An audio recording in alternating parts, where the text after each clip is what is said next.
రాజన్న సిరిసిల్ల జిల్లా గాని, పెద్దపల్లి జిల్లా గాని, జగిత్యాల జిల్లా గాని, ఉమ్మడి కరీంనగర్లో ఏర్పాటు చేసిన 3 కొత్త జిల్లాల్ని కూడా రద్దు చేయాలనే కుట్ర ఈ ప్రభుత్వం చేస్తున్నట్టుగా మాకు అర్థమవుతున్నది. దాంతో పాటు జిల్లా పరిషత్ ఎన్నికలు పెట్టకుండా తప్పించుకోవాలనే ఒక ఎత్తుగడ కూడా ఈ కమిషన్ ఏర్పాటు వెనకాల ఉన్నట్టుగా మాకు అర్థమవుతా ఉంది. నేను రేవంత్ రెడ్డి గారిని, ఆయన ప్రభుత్వాన్ని ఒకటే హెచ్చరిస్తా ఉన్నా. మొన్న ఆల్రెడీ నేను మహబూబ్ నగర్లో చెప్పినా, మళ్ళీ వాళ్ళ సిరిసిల్లలో చెప్తున్నా. కేసీఆర్ గారు పరిపాలనా సౌలభ్యం కోసం అధికార వికేంద్రీకరణలో భాగంగా ప్రజలకు ఎంత సన్నిహితంగా అధికారులుంటే అంత లాభం జరుగుతుంది అని ఆలోచించి వారి సౌలభ్యం కోసం ఎక్కడో గంభీరరావుపేటలో ఉండే వాళ్ళు కరీంనగర్ పోవాలి అంటే దాదాపు 90-100 కిలోమీటర్ల దూరం. అలాంటి పరిస్థితి నుండి సన్నిహితంగా ప్రజలకు అత్యంత సన్నిహితంగా జిల్లా కార్యాలయాలు, జిల్లా అధికారులను, జిల్లా యంత్రాంగాన్ని ఇక్కడ ఏర్పాటు చేస్తే మరి మీరేమో దాన్ని తొలగిస్తాము, ఇది అశాస్త్రీయంగా ఉంది అంటే మరి ప్రజల చేతుల్లో మీకు పరాభవం తప్పదు, ప్రజల చేతుల్లో కాంగ్రెస్ పార్టీకి చావు దెబ్బ తప్పదు. ఇట్లాంటి తుగ్లక్ పనులు మానుకోమని చెప్పి రేవంత్ రెడ్డి గారికి నేను విజ్ఞప్తి చేస్తా ఉన్నాను. మీరు చేయగలిగితే మంచి చేయండి, చేయగలిగితే మేలు చేయండి. కేసీఆర్ గారు చేసిన దానికంటే ఎక్కువ ప్రయత్నం చేయండి. మీరు చేయలేని పనులు కేసీఆర్ గారు చేసినారు. తాండాలను గ్రామ పంచాయతీలు చేస్తామని మీరు మాటిచ్చారు, 30 ఏళ్ల కింద మాటిచ్చారు, మీరు చేయలేదు. కానీ అదే మా నాయకుడు కేసీఆర్ గారు ఇచ్చిన మాట అనుగుణంగా వారు పూర్తిగా ఇచ్చిన మాట నిలబెట్టుకుంటూ బ్రహ్మాండంగా మరి తాండాలను గ్రామ పంచాయతీలు చేశారు, గిరిజన గూడలను గ్రామ పంచాయతీలు చేశారు, కొత్త మండలాలు ఏర్పాటు చేసినారు, కొత్త రెవెన్యూ డివిజన్లు ఏర్పాటు చేశారు, కొత్త జిల్లాలు కూడా ఏర్పాటు చేసి ప్రజల మనసు కేసీఆర్ గారు గెలుచుకున్నారు. ఇవాళ మా రాజన్న సిరిసిల్ల జిల్లానే తీసుకుంటే ఇక్కడ జిల్లా కేంద్రం ఏర్పాటు కావడం వల్ల కొత్తగా మాకు ఎన్నో అదనపు హంగులు వచ్చినాయి. కొత్తగా జిల్లా కార్యాలయాలు వచ్చినాయి, మెడికల్ కాలేజ్ వచ్చింది, నర్సింగ్ కాలేజ్ వచ్చింది, ఇంజనీరింగ్ కాలేజ్ వచ్చింది. అన్నిటికీ మించి ప్రజలకి దూరభారం తప్పింది. ప్రజలకి మరి బ్రహ్మాండంగా ఇక్కడ వర్తక వాణిజ్య సోదరులకు కూడా వారి వ్యాపారము కూడా విస్తరించింది, అందరికీ లాభం జరిగింది. మరి అధికార వికేంద్రీకరణ వైపు కేసీఆర్ గారు అడుగులు వేస్తే మీరు జిల్లాలను ఎత్తివేస్తామంటే తప్పకుండా మీకు తగిన రీతిలో బీఆర్ఎస్ఏ బుద్ధి చెప్తుంది. ఆ పోరాటానికి మేమే నాయకత్వం వహిస్తాం. కేసీఆర్ గారి ఆనవాళ్లను చెరిపేయాలని మీరు అనుకుంటే తప్పకుండా మరి ప్రజలందరినీ కూడగట్టుకుని ప్రతిఘటనకు టీఆర్ఎస్ఏ నాయకత్వం వహిస్తుందని చెప్పి కూడా వారిని హెచ్చరిస్తూ ఈ తుగ్లక్ కార్యక్రమాలను మానుకోమని చెప్పి వారికి విజ్ఞప్తి చేస్తూ డిమాండ్ చేస్తూ మరి మున్సిపల్ ఎన్నికలకు మా పార్టీ సర్వసన్నద్దంగా ఉంది. బ్రహ్మాండంగా ప్రతి మున్సిపాలిటీకి ఒక ఇన్ఛార్జిని కూడా పార్టీ పరంగా వేసుకోబోతా ఉన్నాం. సీనియర్ నాయకులను బాధ్యులుగా పెట్టుకున్నాం. గ్రామాల నుంచి మండలాల నుంచి కూడా ఇప్పటికే ప్రతి వార్డుకు కూడా ఇన్ఛార్జీలు వేసుకున్నాం. సర్వసన్నద్దంగా పార్టీ ఉన్నది. అన్ని రకాలుగా కూడా మరి ముందుకు పోతాము, తప్పకుండా మంచి విజయం సాధిస్తామనే ఆశాభావంతో ఉన్నామని తెలియజేస్తూ ఇంతమంది పత్రికా మిత్రులు వచ్చినారంటే ఇది ప్రత్యేకమైన కారణం. ముఖ్యంగా మా కరీంనగర్ నుంచి కూడా వచ్చిన మా సోదరులకి సిట్ అంటే ఏముంటది బ్రదర్, సిట్ అంటే సిట్టు, రేవంత్ రెడ్డి గారు సిట్ అంటే సిట్టు, స్టాండ్ అంటే స్టాండ్. అది సిట్టు కాదు, పిట్టు కాదు. తెలుగులో ఆ సీరియల్ వస్తుంది కార్తీక దీపం అని, అది ఒడవది తెగది. ఇది కూడా గంతే.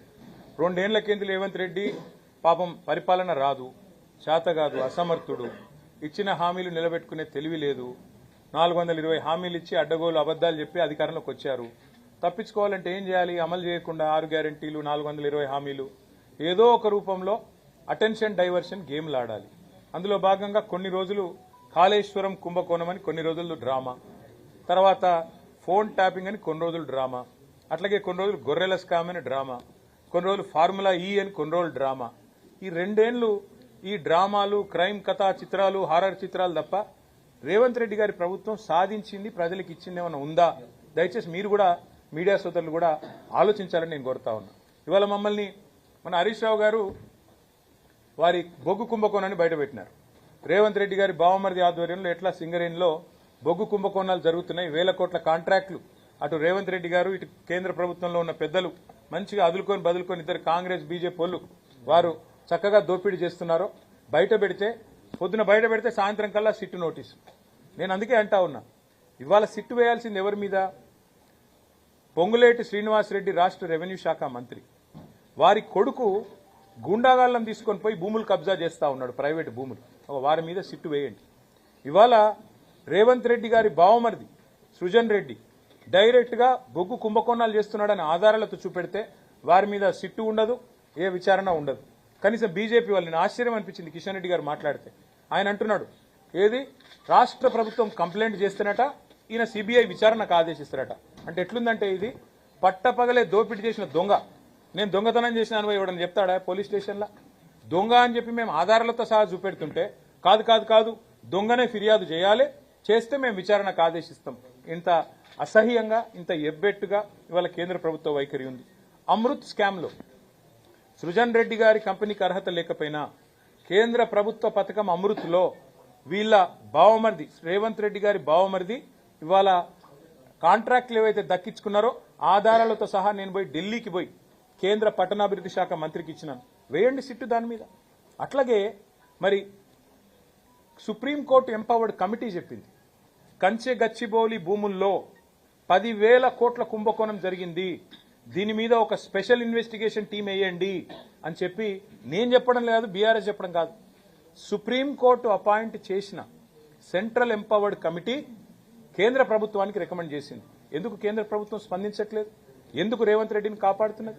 అట్లాగే ప్రధానమంత్రి నరేంద్ర మోడీ గారు తెలంగాణకు వచ్చిన ప్రతిసారి చెప్తారు ఇక్కడ ఆర్ఆర్ ట్యాక్స్ అమలవుతుంది అంటారు.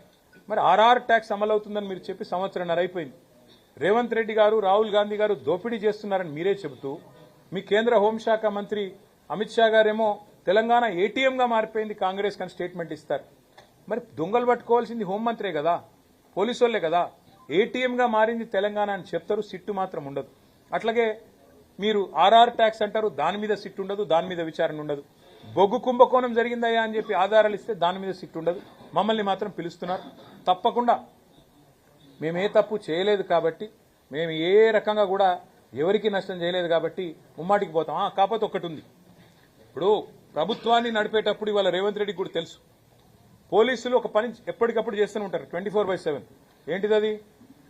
ఇప్పుడు మా ఎమ్మెల్యేలను కొంటూ 50 లక్షల రూపాయలతో ఒక సన్నాసి దొరికిండు 2015లో. ఒక సన్నాసి మా ఎమ్మెల్యేలను కొంటూ 50 లక్షల రూపాయలు పట్టుకొని బ్యాగులో మా ప్రభుత్వాన్ని కూల్చాలని కుట్ర చేస్తూ దొరికిండు. మరి ప్రభుత్వాన్ని కూలగొట్టే కుట్రలు ఎవరైనా చేస్తే వాళ్ళ ఫోన్లు పోలీసులు ఏమో నిన్నరేమో, నాకేం తెలుసు. అట్లాగే ఇంకెవరన్నా అట్లాంటి పనులు చేసిండ్రేమో పోలీసులు వినరేమో, మంత్రులకేం తెలుస్తుంది, ప్రభుత్వంలో ఉన్న వాళ్ళకి ఏం తెలుస్తుంది. ఇంకొక విషయం కూడా మీకు చెప్తున్నా బ్రదర్, ఇది మీకు గుర్తుపెట్టుకోండి. ఇవాళ ఈ రోజు నేను చెప్తా ఉన్నా, గుర్తు చేసుకోండి. కోమటిరెడ్డి వెంకటరెడ్డి గారు, ఉత్తమ్ కుమార్ రెడ్డి గారు వారి ఫోన్లు ట్యాప్ అవుతున్నాయని చెప్పి జర్నలిస్టులకు చెప్తే జర్నలిస్టులు దాని మీద మరి వార్తలు రాస్తే ఇంతవరకు ప్రభుత్వం ఖండించలేదు. ఇవాళ నేను అడుగుతా ఉన్న రాష్ట్ర డీజీపీ గారిని, రాష్ట్ర ఇంటెలిజెన్స్ ఐజీ గారిని, మీరు ప్రమాణం చేసి చెప్పగలుగుతారా రాష్ట్రంలో ప్రస్తుతం మీరు ఫోన్లు మా ట్యాప్ చేయట్లేదు, మంత్రుల ఫోన్లు ట్యాప్ చేయట్లేదని? ఫోన్ ట్యాపింగ్ అనేది గూఢాచారి వ్యవస్థ అనేది పోలీసులు ఈ రోజు కాదు, నిఘా వ్యవస్థ అనేది శాంతి భద్రతల పరిరక్షణ కోసం. అట్లాగే ప్రభుత్వాలని అస్థిరపరిచే కుట్రలు ఎవరైనా చేస్తే దాని నుంచి ప్రభుత్వాలను కాపాడడం కోసం 1952 నుంచి నెహ్రూ గారి టైం నుంచి ఈ రోజు మోడీ గారి టైం. నాకు చాలా ఆశ్చర్యం అనిపించింది. ఇవాళ కేంద్ర హోంశాఖ సహాయ మంత్రి గారు ఏదో మాట్లాడినారు, చూసినారు మా ట్వీట్ ఏదో. ఆయన హోంశాఖ సహాయ మంత్రి, ఆయన ఆధీనంలో ఉండే పోలీసులు కూడా ఇవాళ దేశంలో కొన్ని వేల ఫోన్లు వింటున్నారు. అది ఆయనకు తెలుసో తెలియదో నాకు తెలియదు. అంటే ఇది దేశ భద్రతకు